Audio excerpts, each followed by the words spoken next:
केवल राम जी महाराज बहुत ही गरीब परिवार से थे, पर संत से भी थे। उनके यहाँ संत मंडली आई, पवाने के लिए कुछ स्वाभाविक था ही नहीं। कई लोगों के पास गए कि हमें उधार दे दीजिए, हमारे यहाँ बहुत सगे रिश्तेदार आए हैं, हम आपको जल्दी ही मेहनत करके निपटा देंगे जो उधार लिया। पर किसी ने उधार उनको नहीं दिया। एक जो सेठ धनी था, उसने देखा कि बहुत आवश्यक इनको है और ये हमारा काम कर सकते हैं, तो उन्होंने कहा हमें एक कुआं खोद करके दे दो, उससे हम जल की व्यवस्था अपने सिंचाई आदि के लिए करेंगे, जितना आप कहोगे भोजन हम दे देंगे। तो कहा ठीक है जी, आप हमारे आए हुए भगवत प्रेमी महात्माओं के स्वागत के लिए व्यवस्था कर दो, जो आप सेवा कहोगे हम कहें। हाँ, बस हमें कुआं खोद के दे दो। खूब घी बूरा आटा सब लेके गए, अच्छे से पकवान बनाए, भगवान का भोग लगाया, संतों को पवाया। एक दो दिन संत मंडली विराजमान रही, फिर वो पधारे, पत्नी सहित ये दोनों महापुरुष सेठ के पास गए। आज्ञा करो, क्या यहाँ कुआं खोदना है? जगह बता दी। कुआं खोदना, एक फावड़ा मारते राम, पत्नी तसला उठाती रज का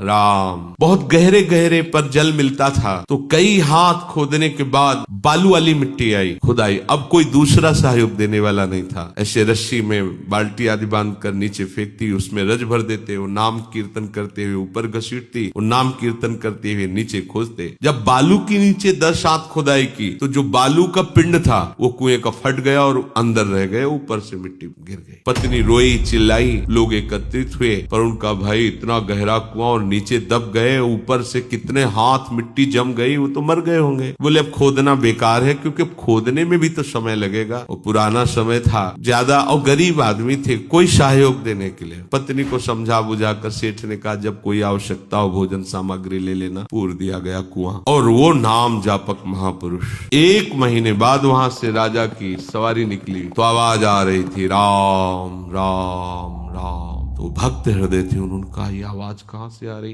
तो उनके अंग पार्षदों ने तत्काल खोज की आवाज की, तो बोले महाराज ये आवाज यहाँ से आ रही। तुरंत उस नगर के लोगों को बुलाया गया। हाँ, बोले यही कुआं था, इसी कुआं में तो दब गए हैं केवल राम जी। पूरी घटना बताई, तो उन्होंने तत्काल आदेश किया राज सैनिकों को तत्काल मिट्टी हटाई जाए। 1 महीने बाद मिट्टी हटाई गई। जैसे जैसे वो मिट्टी वो तो राजा है, उनके लिए कोई बड़ी बात थोड़ी। हजारों आदमी लग गए आज्ञा पर। जब वो बालू की मिट्टी हटी है, तो जहां केवल राम जी बैठे थे वहां गुफा बनी हुई थी। एक भी बालू का कण भी झड़ के नीचे नहीं गिरा हुआ था। और जब खोले गए तो देखा समीप निर्मल जल का घड़ा और सुंदर भोग प्रसाद ताजा उनके पास, और आराम से नाम कीर्तन कर रहे थे। पर ऐसे होने की जगह नहीं थी। 1 महीना हो गए थे, झुके झुके टेढ़ी हो गई थी थोड़ी मेरुदंड। उनको निकाला गया। राजा आश्चर्यचकित होकर उनके चरणों में गिर गया। ये कैसे हुआ? बोले मुझे कोई कष्ट नहीं था, प्रतिपल मेरे भगवान वहां दुलार कर रहे थे और भूख मिटाने के लिए सुंदर भगवत प्रसाद मिलता।